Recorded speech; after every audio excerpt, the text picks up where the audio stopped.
Good afternoon again. Thank you for staying for the last panel. It's been a long day, but we still have fascinating papers. I have with me Kristin, Fabbe, Shaimaa, Abdel, Fattah, Nermin, Aydemir, and Kivanc, Ulusoy. Very briefly, Shaimaa is a teaching assistant in the public administration department at Cairo University. She has a PhD degree from SciencesPo Paris, SciencesPo X in France, sorry, and a master's in public policy and administration from the American University in Cairo, and a master's in international relations and policy from SciencesPo Paris. And Nermin Aydemir is a doctoral candidate at Bilkent University.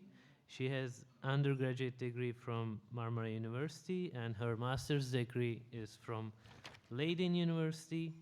We have Kristin Fabbe. She's an assistant professor of government at Claremont McKenna College.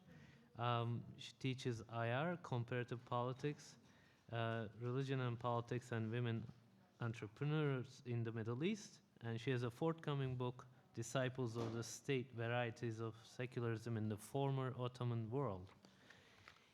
And Kivanc Ulusoy is a professor at Istanbul University, and he's actually currently a visiting scholar at Harvard. He was previously a Jean Monnet Fellow at the Robert Schuman Center for Advanced Studies at the European University Institute, Florence, and a fellow at the Madrid Diplomatic School.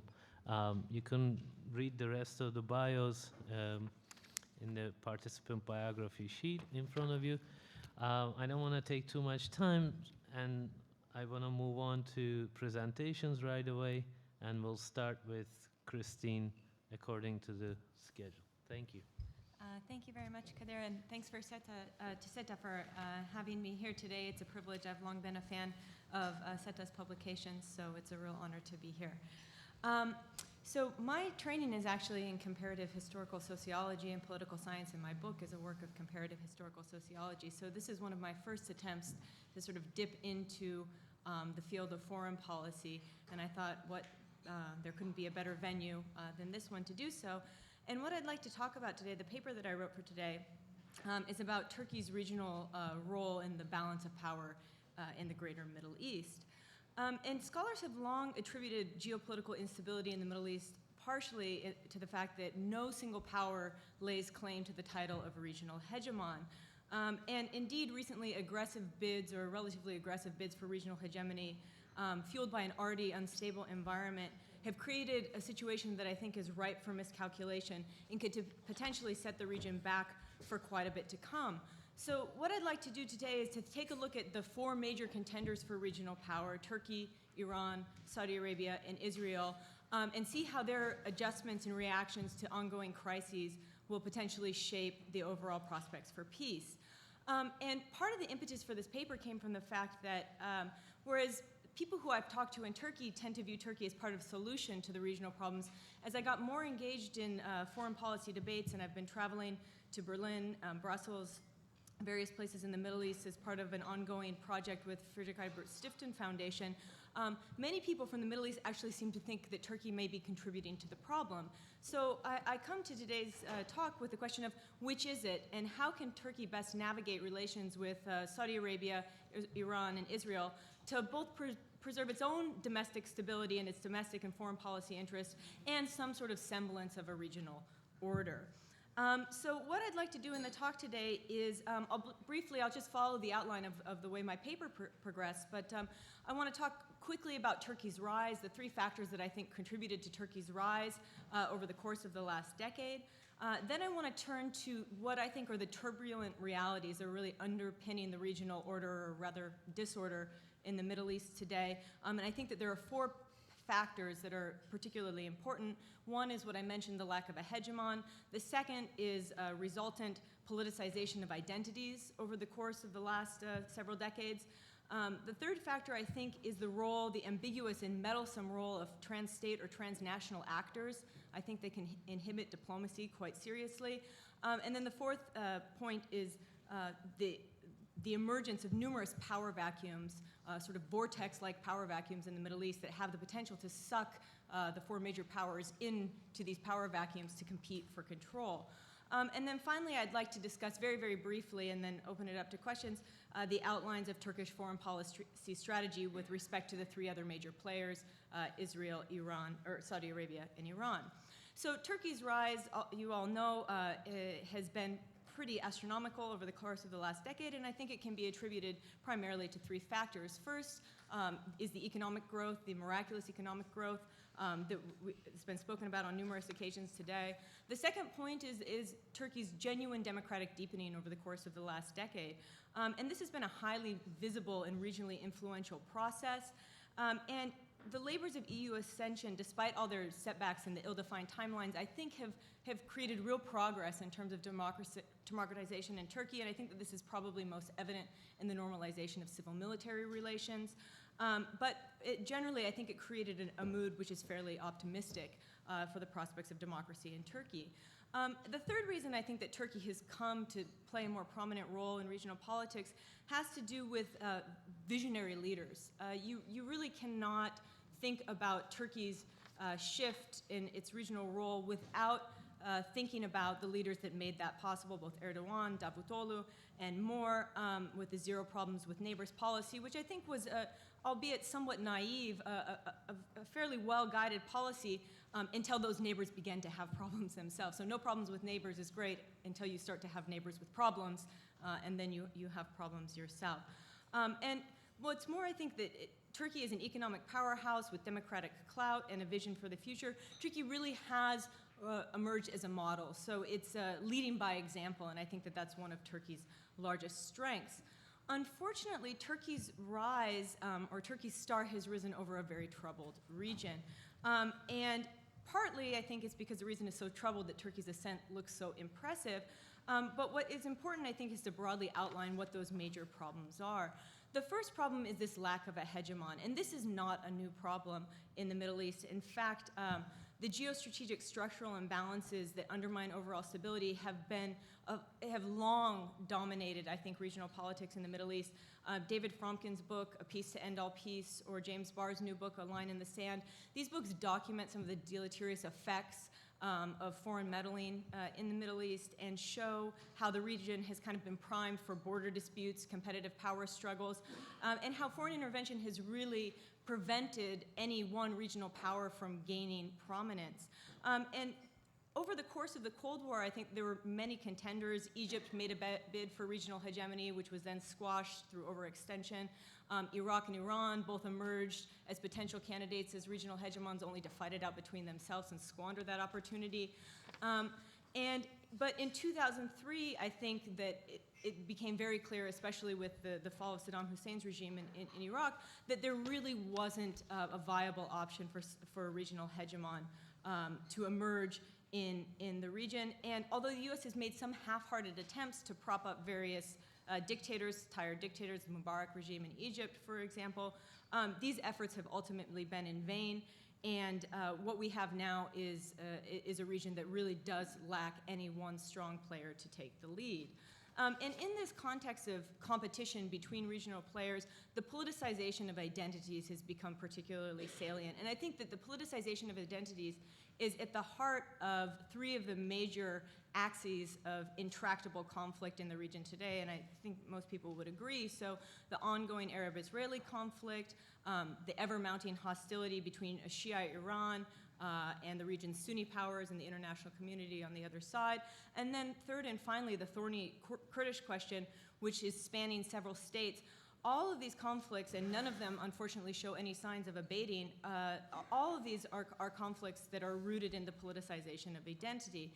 And there are reason to believe that each of these conflicts has become more acute, I think, in recent years. With respect to the Israel issue, the fall of Mubarak certainly made Israel less secure. A less secure Israel is also a more dangerous Israel for the region, as any decrease in Israeli security makes military action, preemptive military action, much more likely. Secondly, the tensions surrounding Iran have really reverberated through the region, I think, in a way that has given rise to generalized sectarian divisions, and few countries have really managed to escape these. So first you had a full-blown civil war in Iraq and a messy civil war now in Syria. Lebanon has long been riddled by sectarian divisions, and even the Gulf countries that have long been quiescent under the effects of oil money have started to see the boil in of sectarian tensions. So this is something that I don't think any area has been able to ignore. And then third and finally, on the Kurdish question, for a long time, this has been primarily understood as a domestic problem for those countries with Kurdish minorities, so Turkey, Iraq, Iran, and Syria. But it's also assumed a new regional and international urgency in the last decade. So part of that has to do with the decentralization and collapse of authority in some of these states. And certainly, Kurdish factions, whether they be militarized or purely political, can act as an impediment to the sanctity of traditional borders and national identities. I think these are real challenges, and they're formidable challenges, but I think these are challenges that can be managed if handled domestically through a sort of sagacious process of gradual reconciliation and decentralization, kind of like the 2009 attempt in Turkey, which ultimately failed, but I think was a move in the right direction. But what is at stake with the Kurdish question, the politicization of identities in the Kurdish issue, is the problem of unresolved Kurdish disputes festering in multiple adjacent countries. It creates a security dilemma type dynamic. It's a spiraling type dynamic in which, under current conditions, no state that has a sizable Kurdish population can realistically ignore what happens in any other state, any change in the status quo in another state with a Kurdish population. So that sort of fuses some of these domestic issues, these soft issues of individual rights recognition, with hard power security issues, I think in such a way that it's more difficult to solve either one of them. Finally, just a few words on trans-state actors. I think the Kurdish issue is a good example of this, that in this context of lack of hegemons, regional instability, politicization of identities, is that politics has not remained bounded within the state in any way, shape, or form. And this isn't just relevant with the Kurdish issue. In places like Egypt and Saudi Arabia as well, repressive regimes push domestic interest groups sort of to the fringe of society, and this repression had the opposite of the intended effect. It inadvertently laid the seeds for transnational actors that have actually sought to undermine the sovereignty of states when it serves their perceived interests. And certainly the agendas of these transnational groups really runs the gamut. You have transnational groups that are interested in institutionalizing political power in a real way. You have others that mix violence with politics, and others like jihadist organizations, offshoots of Al-Qaeda and whatnot, that don't seem to have any interest in really governing at all. But regardless, I think that the problem with these trans-state actors or these transnational groups is that they undermine traditional avenues for state-led diplomacy. So when potential spoilers in the form of trans-state actors lurk everywhere, it's more difficult to find real diplomats capable of solving problems. And then finally, and most worryingly, and I apologize, I'm painting a fairly bleak picture, but I hopefully have some more optimistic things to say towards the end with respect to Turkey's role. Finally, and I think most worryingly, is that you have the emergence of some major power vacuums across the Middle East in recent years. And these are areas of ambiguous control. They lack the trappings of the modern state, rule of law. So Syria, I guess, is a case in point. Egypt seems to be teetering on the brink of maybe going in that direction, hopefully not. But the problem with power vacuums is that they create windows of opportunity in which regional powers may want to rush in. So there's this idea, only fools rush in. Well, yes, but when these power vacuums emerge, regional powers have an interest of going in and tipping the balance in one way or another. And at best, these become areas of transient violence, sort of short-lived sites of transient violence. At worst, these areas have the potential to become the sites for long, drawn-out proxy wars that take place along sectarian lines. And that's what I see as the biggest threat to regional stability in the Middle East today, is this type of proxy wars in power vacuum type of settings. So what remains then? What is Turkey's role in all of this? And if the outlines of a regional order 20 years ago were vague and moderately destabilizing, now they're in complete disarray. So what is Turkey's role in all of this? And I think that the security externalities that exist in the Middle East today are so enormous that they can only be addressed through coordinated action between the four major stakeholders, Turkey, Saudi Arabia, Israel, and Iran. And these four countries, they can come up with joint efforts to solve the problem, or they can fuel the fire. In some ways, the choice is up to them. But I think Turkey is in a unique role as one of the only powers that has decent relations with all three players. Turkey is very much in a unique role to play the part of the honest broker. So what can Turkey do? First, I'm a strong believer in Turkey's potential to lead by example. And in that respect, I think it's essential for Turkey to continue to work to get its own house in order. The erosion of democratic gains, there's been a lot of press about the erosion of democratic gains in Turkey, slipping of press freedoms, a slew of sort of sketchy court cases that look like the politicization of the judiciary and over-concentration of executive power, which is certainly not unique to Turkey. This is a problem throughout the Middle East. But all of these things are worrying, and I think it's very much time for Turkey to focus on pushing through a new constitution that better balances the exigencies of order with a genuine commitment to individual rights and civic culture. And I think the AKP's insistence on pushing through a presidential systems proposal of sorts might be counterproductive. It's my own personal belief that the over-concentration of executive power would not be good for Turkey, would not contribute to Turkey's exemplary role, and so that might be a place to focus. I also think it's high time for Turkey to reconsider its approach to the European Union. I think this is a turning point. It's a historic opportunity. The European Union doesn't look that inviting, given all of its problems, its economic problems. But the point shouldn't be lost that the European accession process has contributed greatly to the democratic deepening in Turkey and has helped Turkey make the gains that it has. And that the process in and of itself, regardless of the end goal, is a valuable one.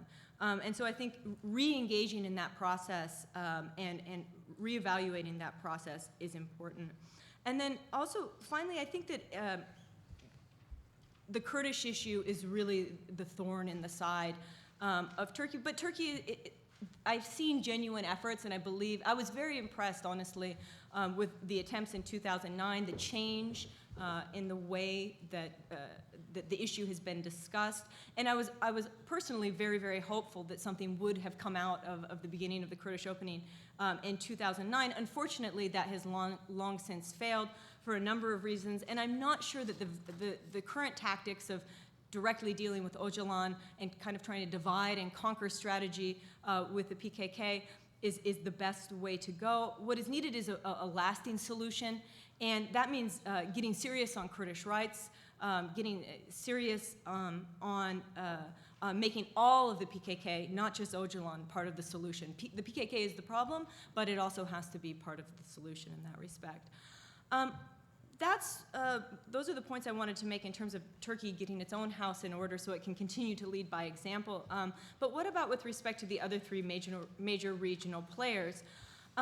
Considering Israel first, I think Turkey's policy of isolating Israel for the Mavi Marmara incident and the maltreatment of Palestinians is understandable, and I think that, thank you, the attempts to bring international recognition to some of these problems has been valuable. But I think that the domestic and international street credit that Turkey really gains by shunning Israel may be real, but I think it will ultimately be short-lived. So in light of recent elections in Israel, I think the time has come to try to reevaluate and look for a potential opportunity for normalization in Turkish-Israeli relations.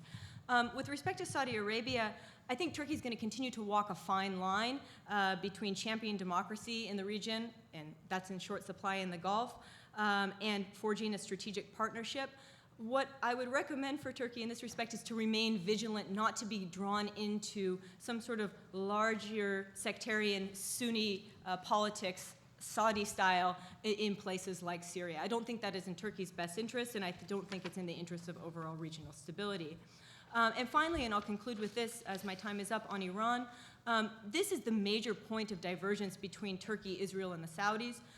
Iran is viewed as an existential threat, pure and simple, in Israel and Saudi Arabia, and Turkey has vacillated between cooperation and competition. And so Turkey is in a unique position to have a positive relationship with the Iranian leadership and build dialogue and understanding, but a nuclear Iran is certainly not in Turkey's best interest. It could create energy price shocks that would send the Turkish economy, which is now in a fairly stable position, spiraling. And it could force Turkey to make some difficult decisions between where its allegiances actually lie in the region. And so my overall recommendation in terms of policy prognosis would be that Turkey, as a NATO country, as a bridge with Europe, and as a regional actor in the Middle East that has ties to all of the major powers, must continue to act as a cautious broker and to lead primarily by example rather than direct intervention in any of the power vacuums and proxy wars that are emerging in the region today. Thank you. Thank you, Kadir. Shaimaa's presentation is titled Turkish Role of Regional Power in the Context of the Arab Spring in the Middle East. Thank you. I would like to thank SETA in Washington for inviting me, and I hope I will be adding some insightful information for this session. For my topic, my main question was to find out how Turkey is constructing its regional power role and it's maintaining it in the Middle East through its Arab policy. Adding to my colleague's presentation, Kristin's presentation about Turkey's role, I would like to emphasize this role through the Arab policy, and I would like to explain this in 3 major points. First of all, why I have chosen the Arab policy. Second, the Arab Spring context, and third, what are the potentials and the different challenges that may meet this role and may influence the Turkish vision of strategic depth in the region. First of all, I would like to.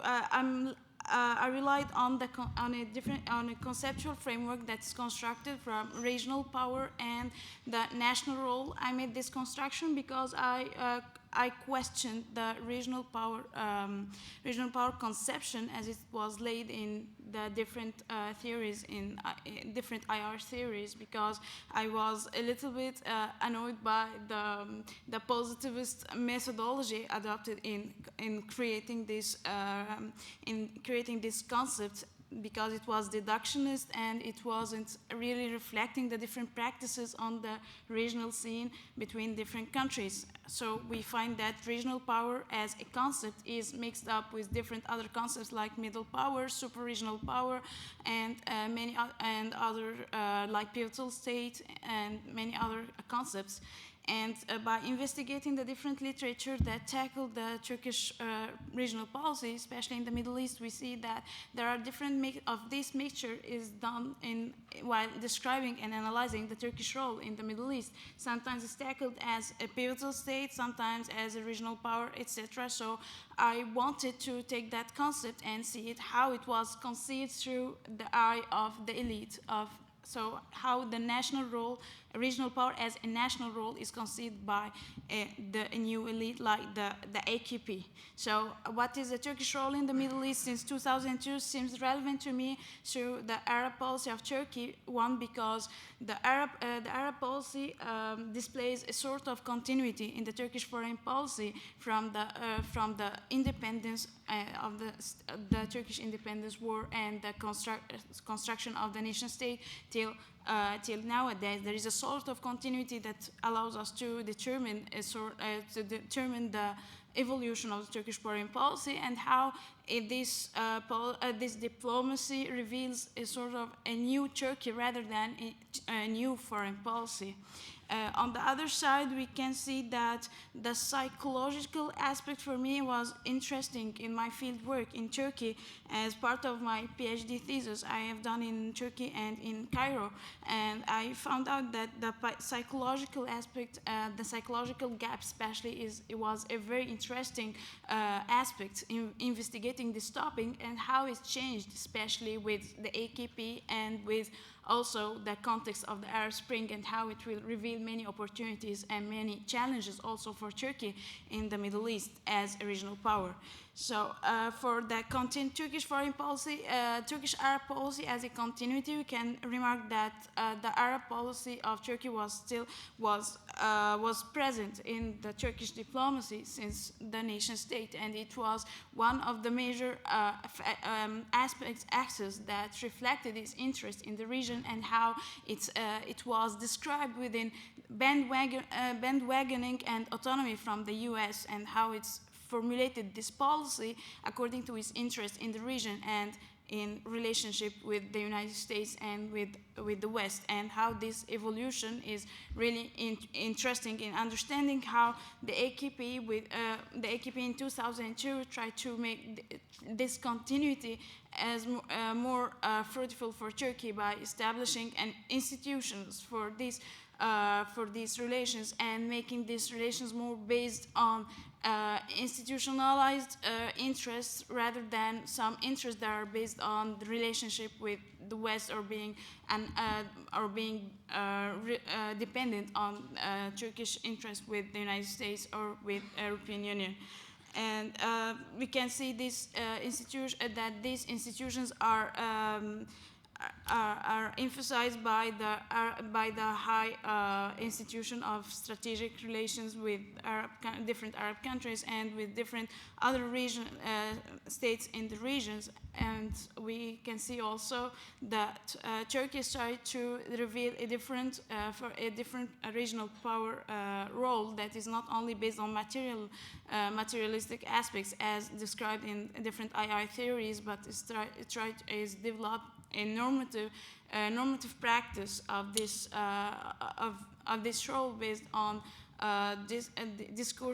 discursive power, like for example mediation, like for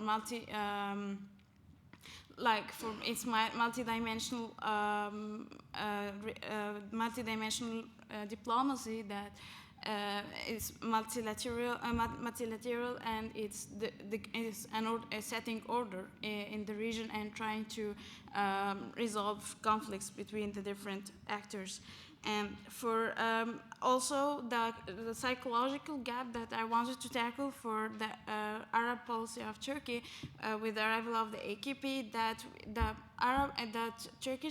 Turkey is no longer perceived as its own country, for example, as it was conceived by Huntington's theory, or we can see also that we cannot confine Turkey as between two dichotomy, like the Islamism and secularism. It's more comprehensive in its perception. So it's a kind of reflection of the alternative paradigm vision of Professor Davutoglu that says that in the region we can see Turkey that is proposing itself not only as an Islamic country, but it's a country that's trying within its diplomacy and identity to reflect not only its Islamic aspects, but also how its modernization process integrated all its values as well as its different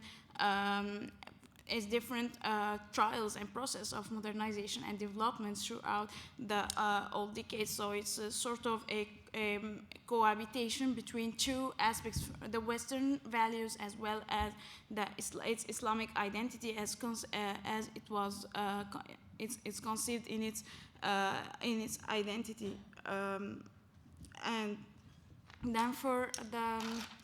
And then for the Arab Spring, we can see that this context was a little bit. It was a sort of a fulfilling prophecy for Professor Davutoglu's theory of regional and history normalization, because not only the sort of borders the borders in the region that emphasize the psychological gap and emphasize also the authoritarian practices that really disable the interaction between the different countries. So how these revolutions that occurred in the Middle East are trying to give new perspective for changing the notion of borders, and these are not only obstacles between countries, but are rather perceived as way for more openness and interdependence between different countries.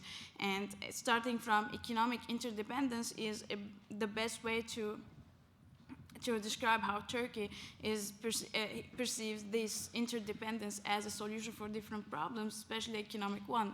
For example, Mr. Davutoğlu, in his book about the strategic debts, he's describing economic interdependence as an important way to solve the problems with neighboring countries, especially relating to territories and the Kurdish problem. And last, for the challenges and opportunities that the Arab Spring presents for Turkey, we can say here the projection of the Turkish model and how this Turkish model was created, and not only how it was created in Turkey and in Arab countries, but also how it was perceived by by the youth, especially the youth who participated in the revolution in Egypt, which especially also in Egypt, that I would like to emphasize, as I'm Egyptian, and I was among many of them who came to Turkey and who were also somehow inspired by this model in many of its aspects, but also were criticizing many of its other dimensions that were somehow autocratic, according to this, to the youth. This model was.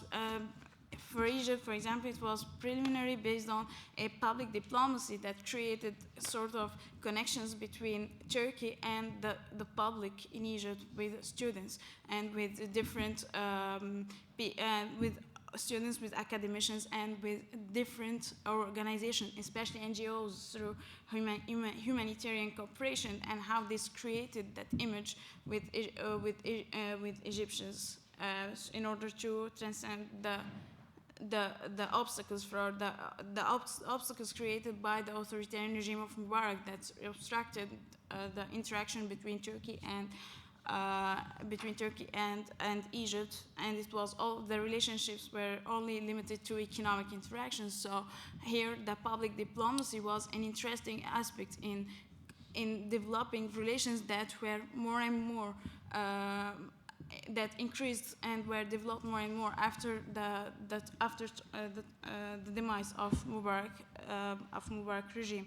So here, for the opportunities, I would say that public diplomacy was an interesting step towards establishing more bridges and more relations with the people in the region. It was done with Syria even at the time of Bashar al-Assad, and it continued with Egypt and with Libya and with many other countries in the region, but especially for I would say Egypt and Syria were the most interesting examples for that. But Syria, after the Arab Spring, I think it's here some challenges facing Turkey in developing more relations with Syria. But with Egypt now, Turkey gained not only the people, but it gained a regime, the Muslim Brotherhood, a regime that is more familiar with the AKP and that is tending to enhance its relations with the AKP. For Syria here, the challenges I think that might be faced by Turkey is to have problems in maintaining its relations with the Muslim Brotherhood in Syria only, and it would be a problem for Turkey, especially in its calculations with the United States and how it would manage the relation or manage the situation in Syria, especially it's complicated. The political aspect is really complicated in Syria. So how it would be managed and how things will go on, this will depend on many complicated circumstances. So it will be really challenging for Turkey. But for Egypt, I think it gained not only the public, but it gained also the regime. Thank you. Thank you, Shaimaa. Thank you. Next, we have Nermin Aydemir from Bilkent University. Her presentation is on Syrian exiles and how they are represented in Turkish media, right? Okay, yes.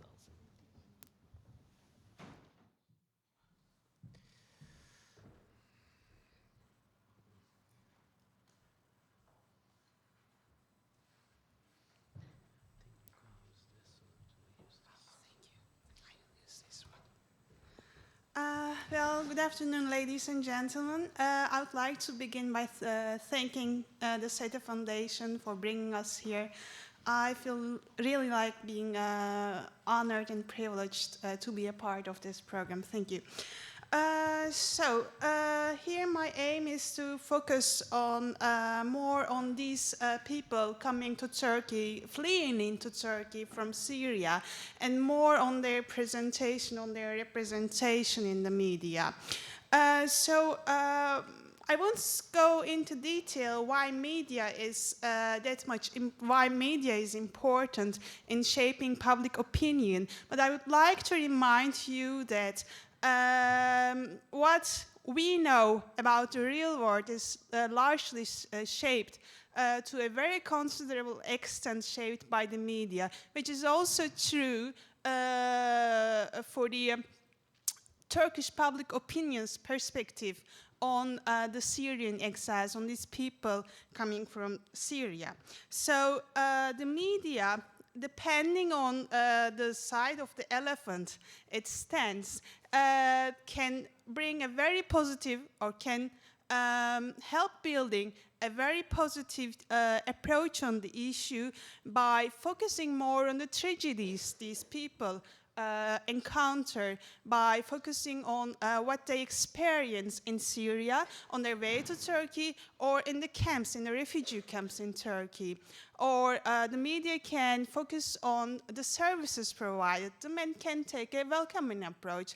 On the other hand, media can also lead to a very negative understanding within the public opinion by focusing more on the costs of the issue or by focusing more on the security threats, either to be caused by the situation in Syria or by the possible security threats to be brought by people coming from Syria. Or media can also take a neutral approach and just mention the numbers of people coming to Turkey, which is very often the case, or talk about them without putting much in context. So according to these are the factors that influence the representation of Syrian exiles in Turkish media. By structure, I mean Turkey's attitude in foreign policy, which embraces those coming from Syria.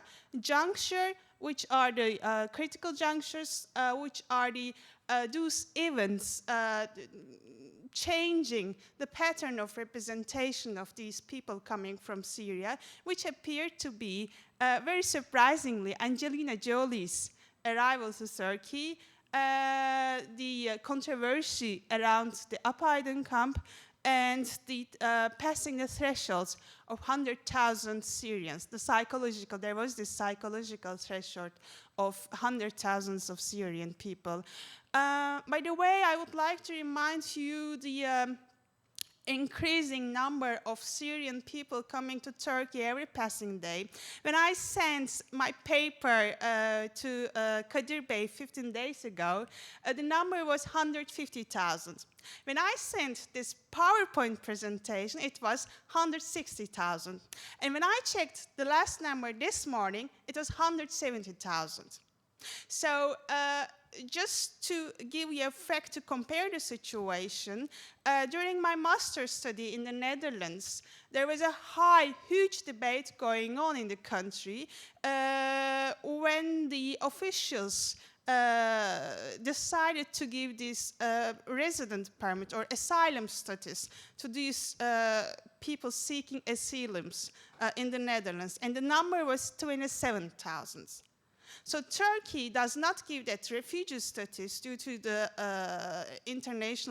due to its reservations in the international agreements, but this just gives you the number. The numbers rise tremendously, and no one knows what the numbers will reach, considering the uncertainty in the issue. So ideology of the newspapers indeed might play a role in this game, and the individual differences, such as the gender, ethnic background, sectarian identity, or the age of these people coming from Syria. So women and girls are more likely to be represented differently than males. I was assuming that Kurdish would be represented more negatively than Turkmens coming from Syria.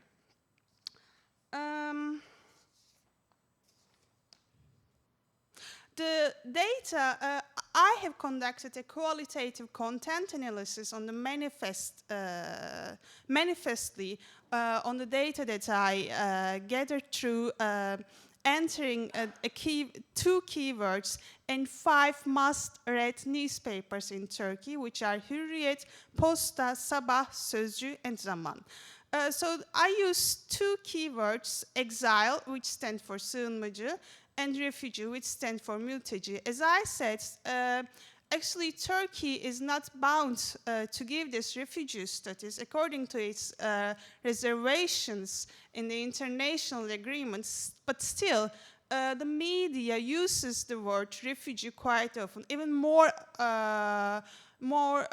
often than the word exile itself. So this is a fact in itself, and it tells something, but I will go into detail later on. And I have collected the data between March 2011, which marks the beginning of the protest against Bashar al-Assad, and the end of 2012. So, well, I will go into detail later on. So, the most striking finding of this study is the overall positivity in the Turkish media representation of Syrian exiles. I would not expect Turkish media to be this positive on these people coming from Syria. So 52% of all the texts that I have analyzed were positive. Which is quite high when it is compared with the other similar studies conducted in different countries across the world. So this reminds us, this reminded me Mr. Dervish's statements on the inherited understanding of an embracing tone towards those coming from abroad, to those who are different from us. He had spoken about this fundamental wisdom and common sense. And the other 23% was neutral, but this was not because the stories or the reports were to some extent positive or to some extent negative on the issue, but because they largely placed the news on Syrian exiles in larger contexts of press releases on security issues. So the news are mostly on Erdogan's, Prime Minister's, or Davutoğlu's statements on his concerns, on their concerns on the rising security problems in the region. And in the end of the press release, he mentions the number of those coming from Syria. Since there was a raise of the security concerns, I thought I have coded them as a partly negative, but this does not necessarily mean that these people, these Syrian exiles, were represented in a negative manner. Well, the structure here, I mean, the Turkish foreign policy plays a significant role in this positive representation.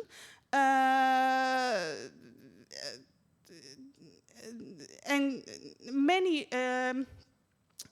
statements of the officials verify this. For instance, this quote from Davutoğlu is very representative of the government's owning of the issue. For instance, he says that we have hosted them, Syrian exiles, without any hesitation. For the time being, there are around 150,000 refugees. And those in cities are also taken into consideration. 200,000 Syrian brothers and sisters are hosted in Turkey. Hopefully, you will go back to your country. Nevertheless, I would like to inform you that we will have no reservations to host all our Syrian brothers and sisters if there was a necessity to do so. So, which is quite different from defining those exiles as masses, as refugee flows. Though, well, the code continues, but I would like to skip due to time issue. So most of the time, the reports take their information from official agencies. So 43% of all the information of this data comes from official agencies. This number rises more, this ratio increases more when the fact that another 14% of the source of information comes from foreign officials. Foreign officials are largely American officials which support Turkish government stance on the issue. So it is quite, it does not surprise me that, if the Turkish government supports the issue, supports these exiles coming from Syria, and if the media takes most of the information from the government, the representation is positive. I know these issues around the sensitivity on censorship in Turkish media. However, I don't think that this has much to do with this censorship idea. I think it is more because lack of interest of the reporters to go to the field, because they can easily place their comments on the negative aspects of those coming from Syria, those fleeing into Turkey. So the source of information largely shapes the negativity or positivity of the issue. For instance, academicians, artisans, the official agencies portray the issue, the issue quite positively, whereas the opposition party and editorials have a quite negative stance on the issue. However, the role of the academicians and artisans are quite low, since only 5% of total 1% of all the information comes from academicians, and 4% of all the information comes from artisans, so their role is very limited. Ideology of the newspapers, however, do play a significant role. So Zaman was the most positive paper on the issue, and Sözcü was the most negative. 53% of all these messages coming from Zaman have a positive stance on the issue, whereas, just a second, more than, no, this is, these, yeah. By the way, this is the percentages, this is the percentage of those news items and editorials coming from the different newspapers. So Zaman is not only most positive on the issue, but it is also most interested in the issue. So regarding their stance on the issue, Zaman is the most positive, and Sözcü is the most negative on the issue.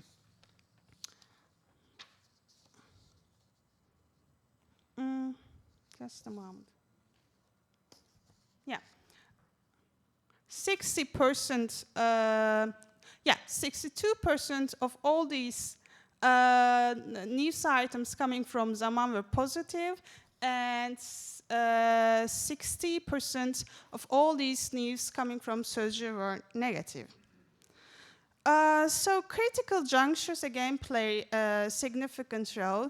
The controversy around the Aydemir, which I can go into detail in the Q&A part, played a significant role in drawing a negative picture on the issue. Passing the threshold of 100,000 Syrian exiles was certainly a juncture in increasing the number of articles. However, this does not bring a negative stance on the issue. Still, most of the news items and editorials were green, as you see in the chart, after the passing of this threshold of 100,000 people. So individual differences like gender and age do play a role in this negativity, positivity dimension. However, they are mentioned very, very little, only in a very slight number of texts, not more than 14% for the gender and not more than 10% for the age are mentioned in news articles and reports. So my recommendations for a even more positive perspective on the issue is to build a more constructive atmosphere between the ruling and the opposition party, since the opposition party sees this refugee policy as more a policy of the ruling party, and attacks whatever attacks tries to attack the ruling party through these refugees, but this hampers the situation in these refugee camps. So increasing the sources of information might be an option in this regard. So if you bring more impartial agencies onto the floor, and like NGOs and artisans and academicians, we can help building a more positive image. So support from popular figures might be an option. Human face to the statistics and news report might be another important and valuable tool to use, since most of the news items are contain just the statistics and dry expressions of grief these people are going through, for the suffer these people are going through. International financial aid through the UN or other NGOs highlighting such contribution, such possible contribution might be another option, since the increasing costs do not make the public opinion that much happy. Press releases specifically addressing the subject is another very valuable option, since this issue is mostly addressed in more general press releases on how the government officials are concerned on security threats. One more note on transparency might help to a great extent to prevent controversies like the Aydemir camp. And if government can show its control, highlight its control more on public order, because this will also help creating a better representation of these Syrian exiles. These people suffering incredible pain. Thank you.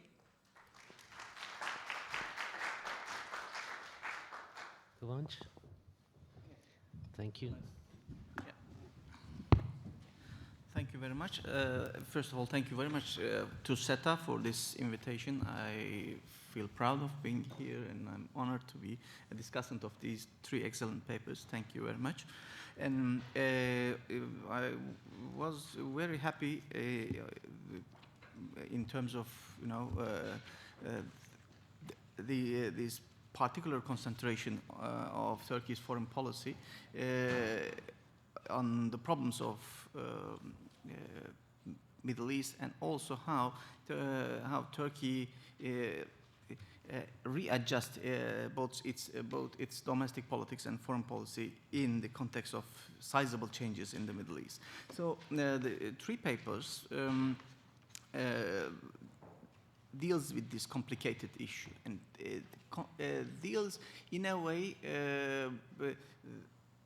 making the issue in a substantive way in two levels. I will in fact stick to the problems of international in this respect.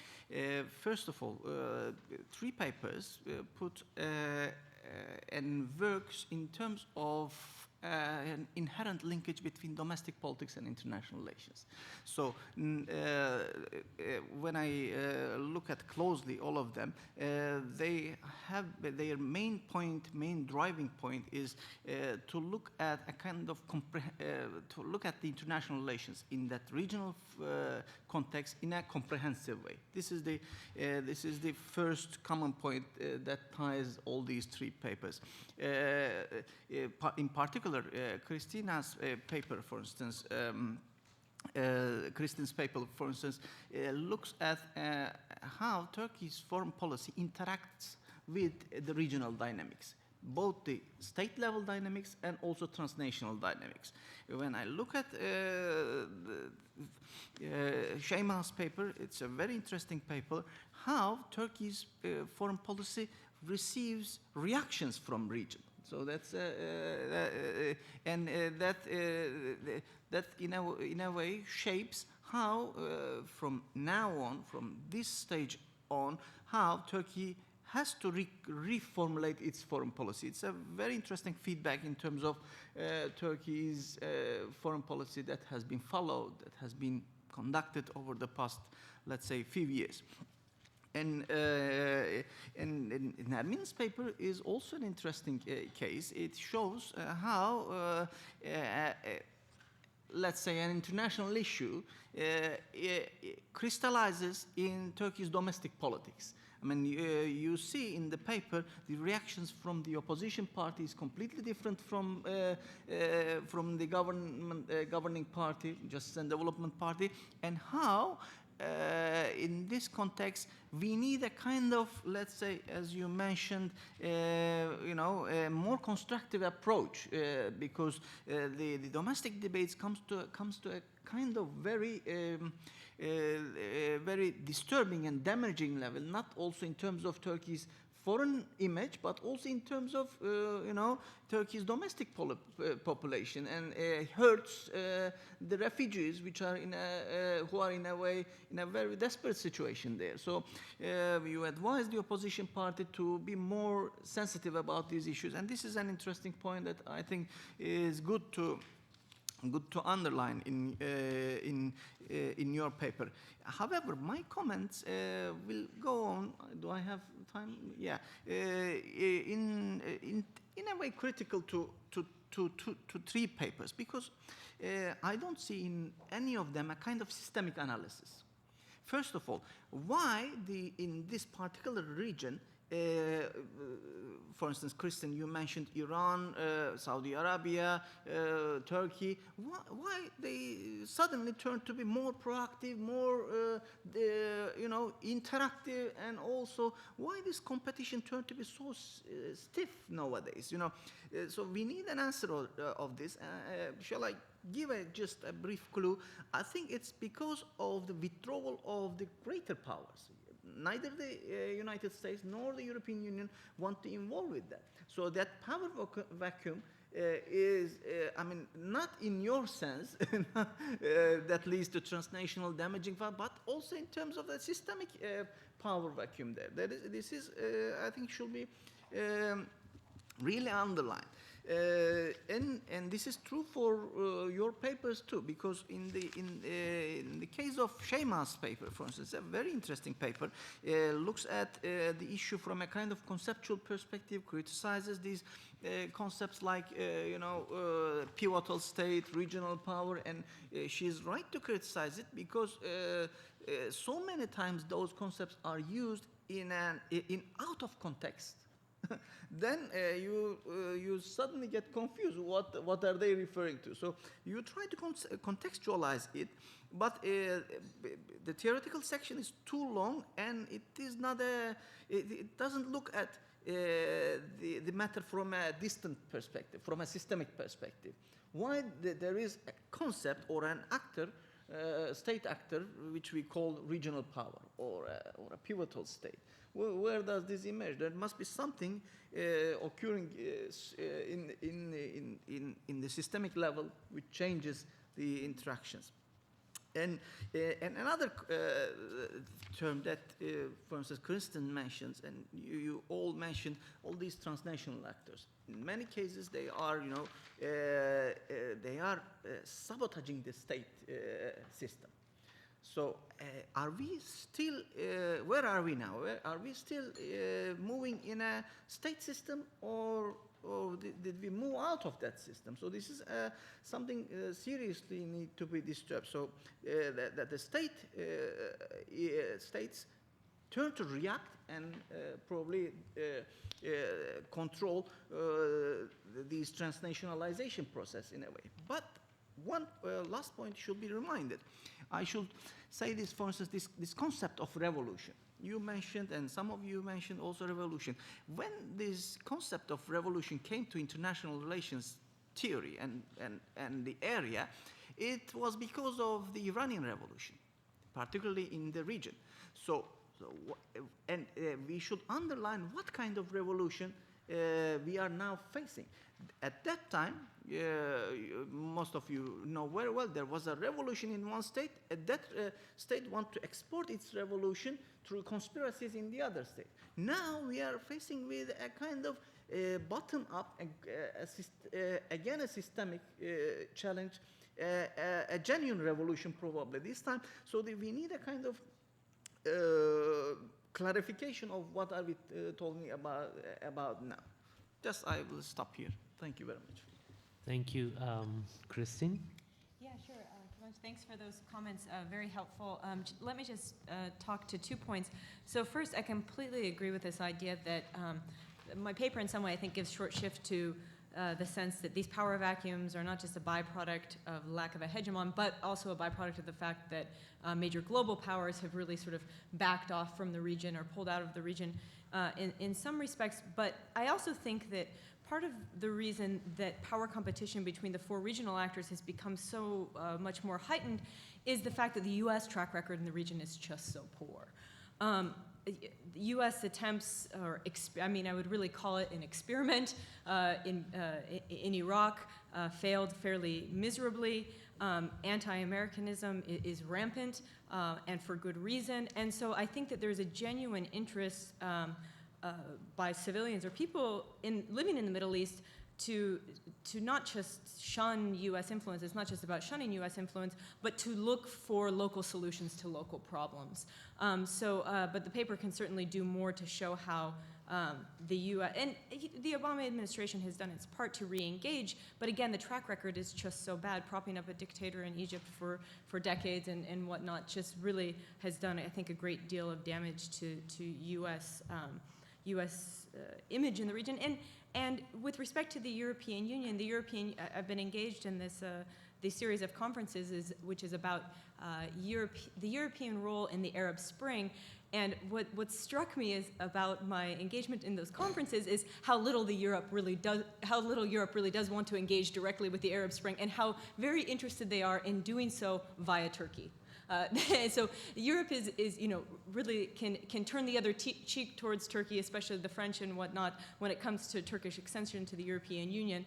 But when it comes to dealing with the Arab Spring, they much rather work through Turkey than do so directly. And so some of these are dynamics that I should certainly bring up. With respect to the issue of transnational actors and are we moving beyond a state system? When I teach international relations, I actually look at the history of international relations in 3 stages. So empire, the state, and then post-state or the transnational era, but I think that it should be, so I do think we're moving into an era in which transnational actors play a greater role.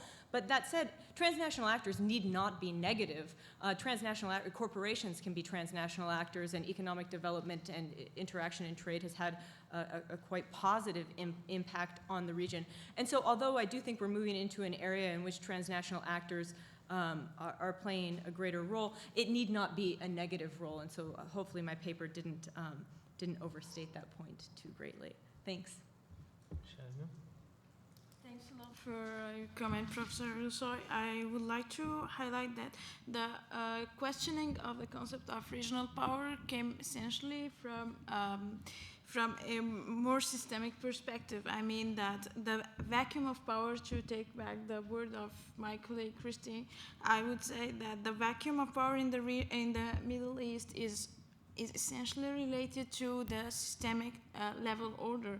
I mean that when we see, for example, Cairo, Riyadh, and Tel Aviv axis, and we see that Egypt, since the end of the 70s, beginning of the 80s, is aligned to this axis for a pro-American moderate axis in the region, and we start to see Egypt retreating from its role in the region as a leader for the Arab countries that has to be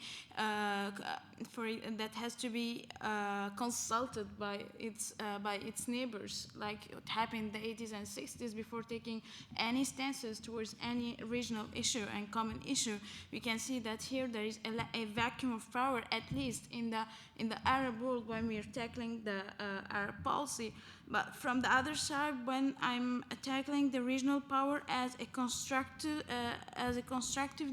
concept, I mean that according to Mr. Davutoglu's analysis of regional power, he's claiming that Turkey is a regional power and saying that regional power role evolved according to the systemic level. I mean, from the 30s till the World War, the Second World War, we can see that the Turkish regional power was mainly confined to a middle power role in the region. I mean, how it entered into different alliances in the Middle East in order to counter the powers, counter the European powers' interference in the region, and how it tried to reformulate the interactions with the state, with the regional states, in order to preserve its territorial boundaries, and to preserve also its independence.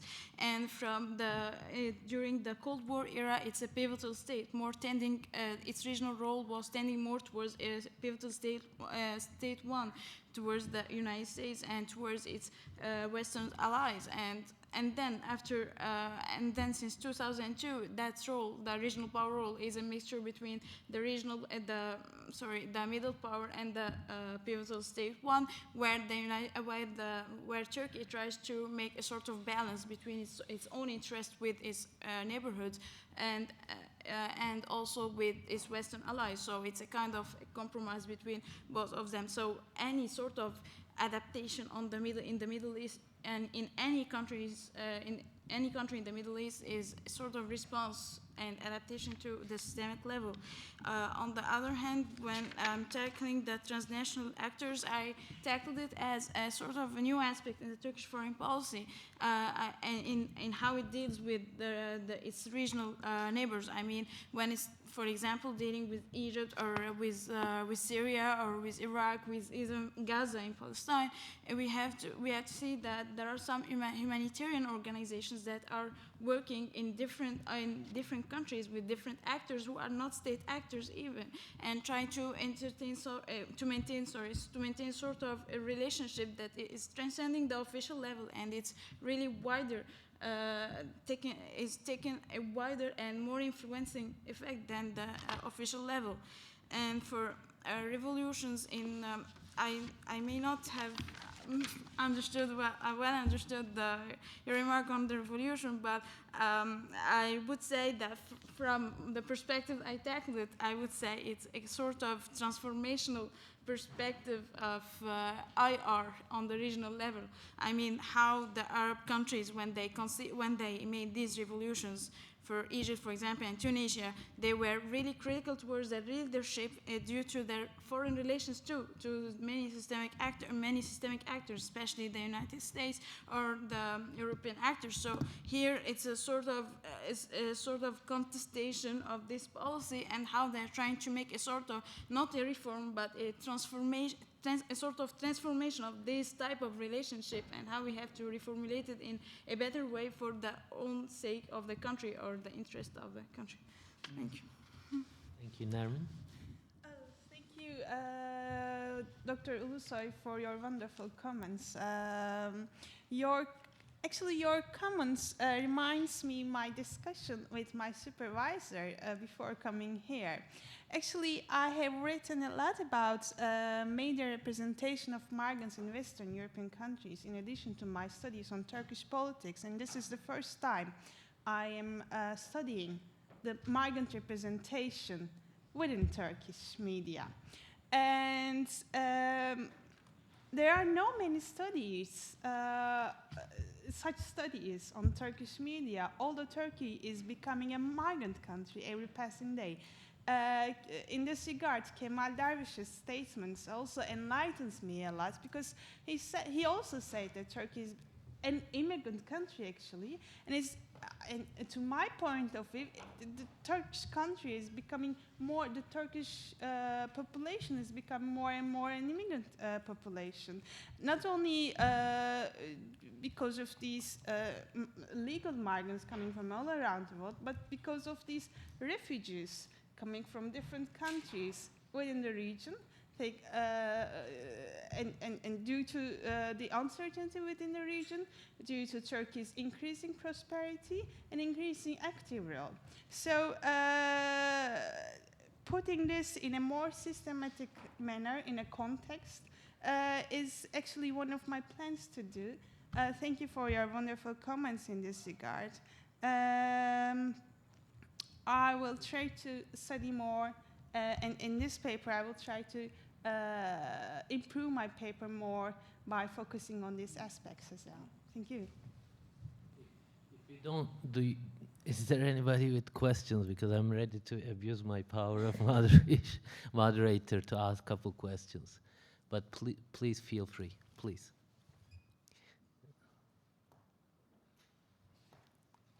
This is a question for the media. And I just wondered if any of the media articles that you looked at talked about Turkey's remarkable history of accepting refugees. I mean, in the 19th century, they took 4 million. It was the major refugee accepting country in the world. It just gives you pause. There are lots and lots of stories. Not all of them directly tell about Turkey's Or Ottoman Empire. Getting these large amounts of refugees all around the world, from all around the world. But there is a constant and significant emphasis on this, Turkish, grand Turkish understanding of taking refugees, accepting refugees, on this accepted liability of a grand nation for not letting those out of sight, those who need. There's an accepted liability to help these people who need Turkey's help. Yeah, because it was so clear during the Kosovo crisis and the Bosnian crisis, but you go back and it's again and again and again. And the Shaw book on World War I actually has about 70 pages of description of acceptance. It's a strange segment of the Ottoman Empire's acceptance of refugees. It's just truly remarkable. It is very much implicitly or between the lines exists within the official within the media discourse. Thank you. Please. And can I add Please. just one more comment on that? And another very interesting finding in the study is that there is no reference to the ethnic or sectarian identity. So I would expect there would... No. There are only 4 exceptional references to the ethnic identity, and I think 3 or 5 exceptional references to the sectarian identity. And all these texts referring to the ethnic identity, sectarian identity, were taking their sources of information from abroad, from foreign officials. So there is no talk about ethnic or sectarian differences or an exclusionary attitude on the basis of this ethnic or sectarian understanding. I'd like to take all the questions together and I'll write them down, make sure they get answered. Please. Thank you very much, Benjamin Tua. This is for Kristin, Fabbe, but the others may want to comment as well. I noted that you did not include Egypt as a potential hegemon, although you did refer to it. And all the discussion was in terms of hegemonic powers, and you didn't address the potential of a balance of power system, and also the possibility in the future of a development of a regional community, such as the European Union, the Commonwealth of Independent States, and that sort of stuff. This might be something that would be both economic and many other things. Thank you. Thank you. Juliet? Hi, I'm Juliette Tolai from Penn State Harrisburg. My question is for Nermin. Actually, we definitely need to talk because all of my scholarship is about Turkish public opinion and discourses regarding immigration, so we have a lot in common. I just have 2 questions for you. One is about how do you reconcile in your research this paradox that we really have between a Turkish public opinion that tends to be relatively positive regarding refugees in this particular situation, and Turkish public laws, especially as you mentioned, like the geographical limitation on the Refugee Convention that does not allow basically the Turkish state to recognize these individuals as being refugees. How do you kind of see this paradox? The second one, I was wondering if you had anything that kind of, maybe any articles that kind of, as they were mentioning Syrian refugees today, maybe referring back to a similar situation 20 years ago with the Iraqi influxes in '91. In many ways, a lot of parallels, but it seems that indeed the media perception is quite different. So I was wondering if you had anything on that in your research. Thank you. Yes?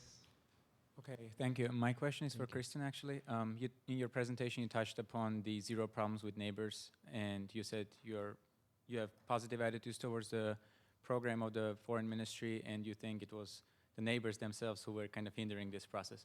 Could you elaborate more, like, on what what specific examples led you to come up with this idea and not the other way around?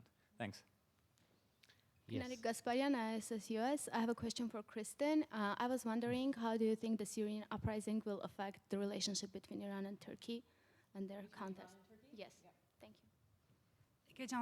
My question is to Kristin, and it's similar to the previous question. In Turkey's relations with Syria and Iraq, we see Iran as the main spoiler. What can you say about Turkey's relation and power struggle with Iran for the future of the region, on the context with relations to Iraq and especially with Syria? Okay, I want to tag along to those couple questions. You focused on risks and problems. Maybe you could also talk about strengths, not necessarily now, but in the paper, because on the one hand, they have the Syria issue they disagree with, but the economic relations continue. There is the European Union aspect that makes Turkey attractive. On the other hand, other risks and issues, problems may weaken that appeal, and it's true for all actors in many ways. So maybe risks evaluated along with the strengths or whatever they can offer these powers. And Shaimaa, it was very nice to hear about Turkey's reception in Egypt, and you mentioned something along the lines of Turkey winning over the public as well as the regime because it has good relations with the MB.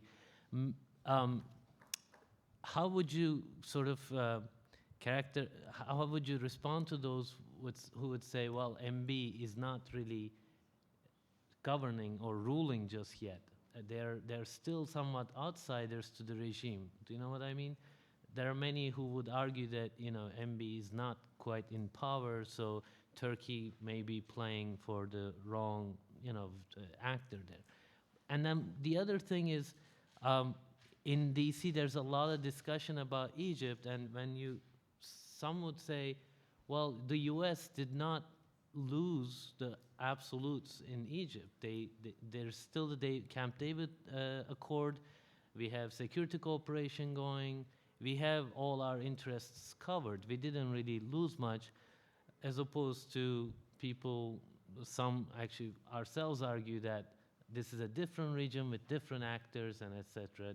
Your argument to some extent. So, and they asked my question as well, Iraqi exile, that would be exiles, that would be a great question. Sorry for abusing this power. Thanks, please. Yeah, so I'll try to cover all the questions. There were quite a few, but just say a few brief words on each. So first, with respect to Egypt as a potential hegemon, certainly maybe in the future, but definitely not now.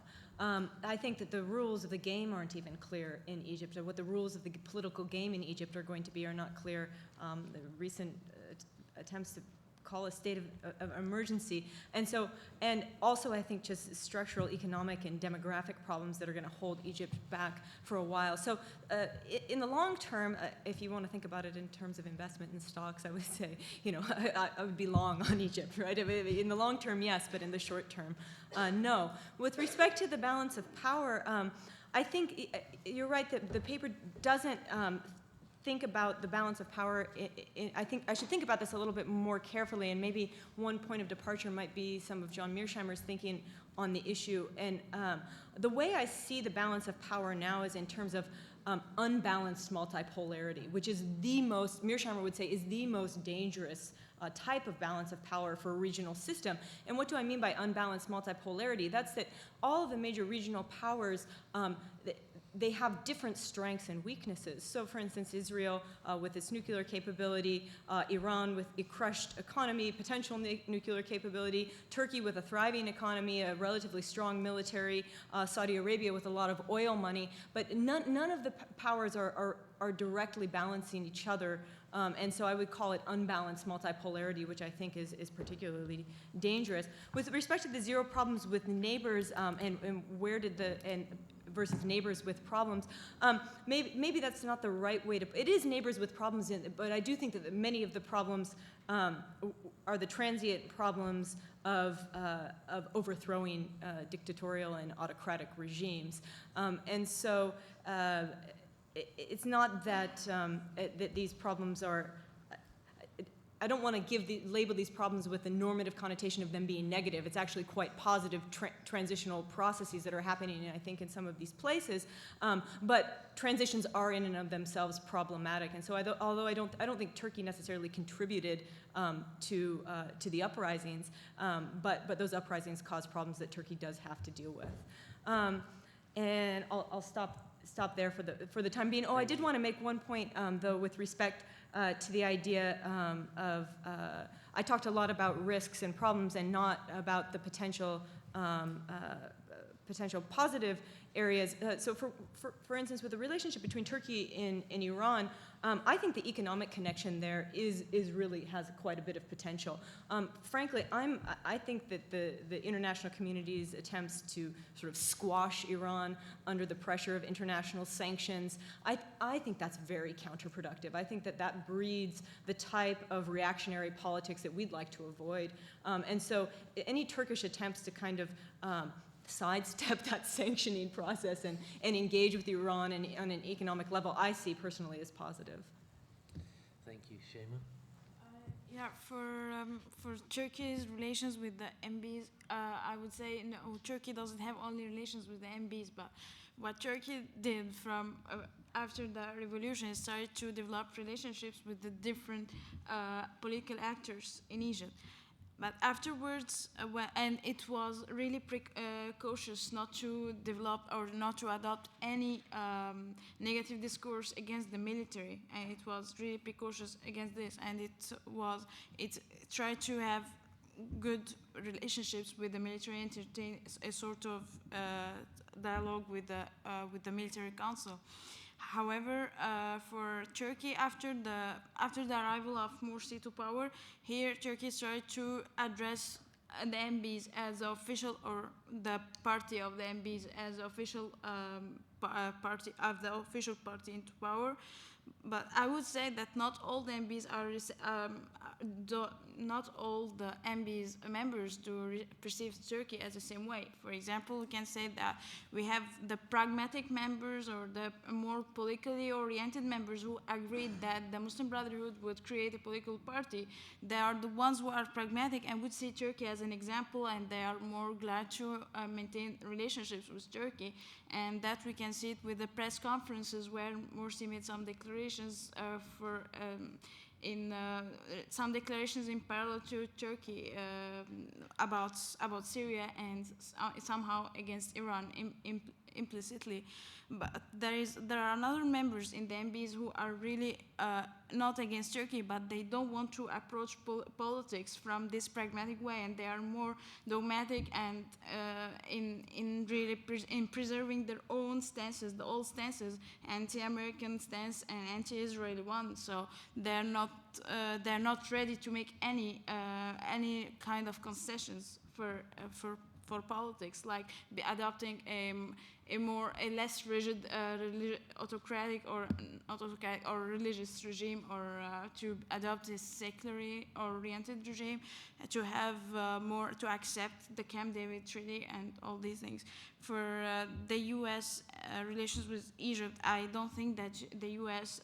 lost Egypt, or Egypt is not maintaining relationships with the U.S. I would say that the Muslim Brotherhood are obliged to continue the Mubarak's policy on the external level. I mean, they have to maintain strong relations with the U.S. and Israel, and this is according to different declarations from the Muslim Brotherhood, because I would say that the Muslim Brotherhood doesn't have any alternative in terms of the potential to support this alternative. I mean, if they are against the U.S., they cannot support this alternative. They don't have the power, and they don't have the capacity to do such alternative, and it won't be convincing, I think. And I think it's clear with the MB's policies now.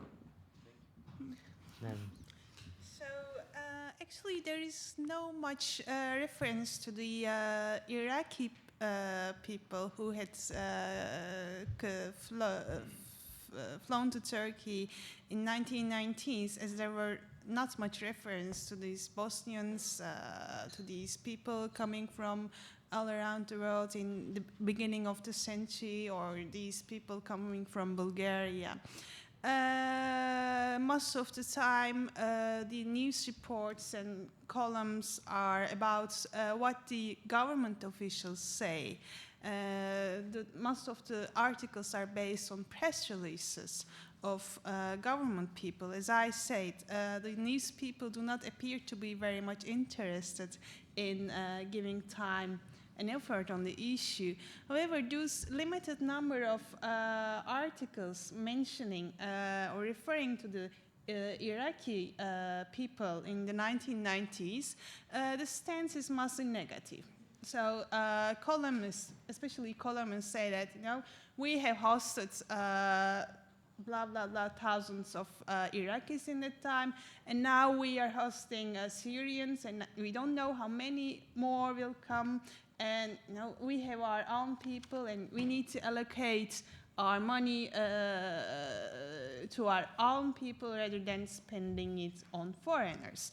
And another very important difference between the Iraqi refugee flow and those refugees coming from Syria is that there was a buffer zone within the Turkish territory in the 1990s, but still there was a buffer zone.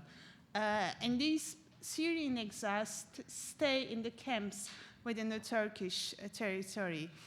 And regarding the paradox between such positivity, such an embracing tone on the one hand, and Turkey's absence or reservation on the Convention of Refugees, well, there are some regulations and revisions made, and now Turkey gives a temporary asylum status, not to these Syrian exiles, but well to other peoples like Somalis, like Afghani people coming from different places around the world. And in the Europeanization process, such amendments are likely to come. But Turkey's abstention from these conventions does not mean that Turkey stays away or lets these people down or does not see them as refugees. It was very striking in the data that most of the time the word refugee, mülteci, was used instead of the word exile. So actually, these people are treated as refugees. And it was not only the nice people who using this word without knowing its real meaning. It was Davutoğlu, constantly, the Turkish foreign minister, constantly using the word refugee and not exile. I have not seen a single statement of Mr. Davutoğlu using the word exile. I think this tells something.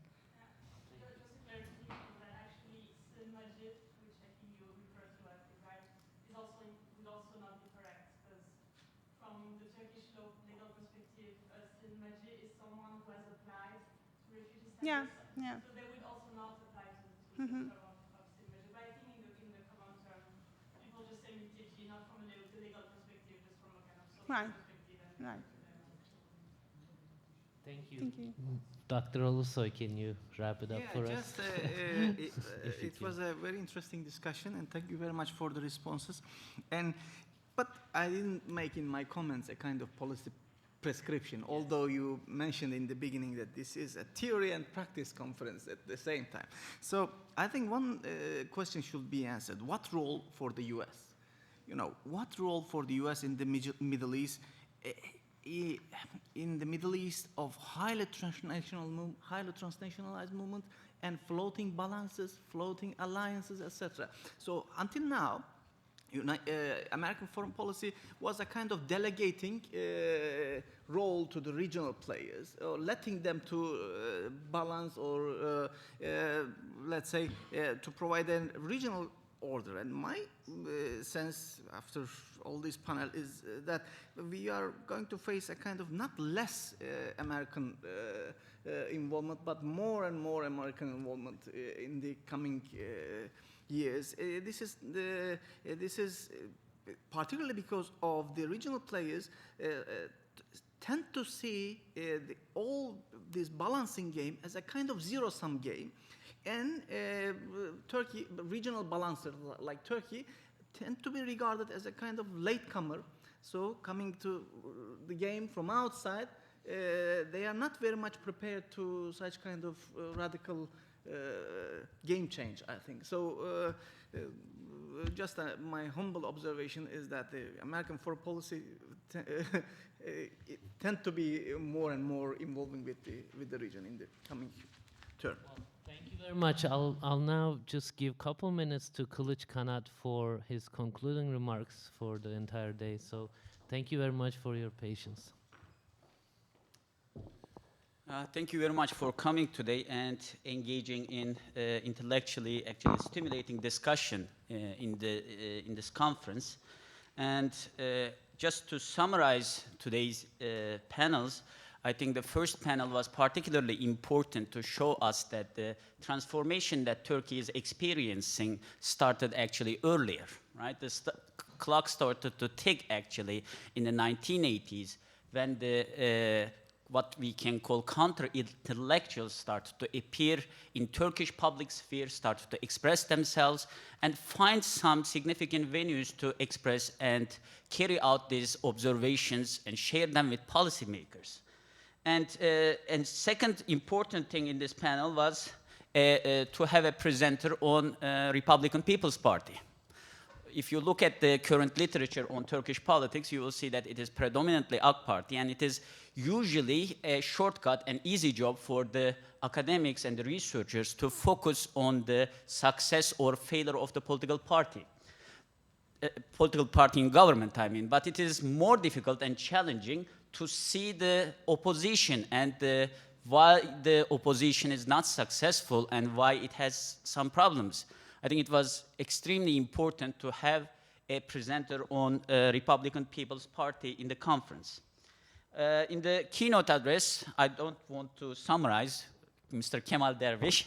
He made an extremely insightful comments, and we are extremely happy to have him in this conference. And following in the afternoon, I think it shows two important things. The first panel was, it basically showed the emerging multidisciplinary studies in Turkish foreign policy and the necessity to basically approach the Turkish foreign policy from different perspectives. If this conference was taking place probably 10 years ago, most of the studies in this conference would be basically Turkish foreign policy, Turkish relations with America, mostly chronological studies, and probably the impact of Cyprus-Kurdish issue or the Armenian question on bilateral relations with Turkey and United States. But increasing interest to Turkish foreign policy showed the diversification actually in the academic field and from different social science backgrounds and humanities actually to the significance of Turkish foreign policy and Turkish foreign policy as an example actually, as a case study. And finally, I think the most challenging job was for the last panelist because this is actually a foreign policy issue in progress. So we kind of, especially the arguments about Turkey's regional role and possibly playing the role of regional power and the balance of power in the Middle East is extremely challenging issues and extremely risky issues for academics to discuss actually. And I appreciated the comments and the insightful interventions by the discussant. As to conclude this conference, I think a couple things emerged as the most significant one. One, as I mentioned, the diversification of the Turkish foreign policy studies. And the second one is increasing interest to Turkish foreign policy from different academic backgrounds and different academics from different countries. And what would be the next step at this? I think when we are talking about and taking the feedbacks about this conference, one thing probably we will try to do next year when we are organizing this conference is to follow up this conference with a workshop that we can, if we can bring the policymakers into this discussion as well.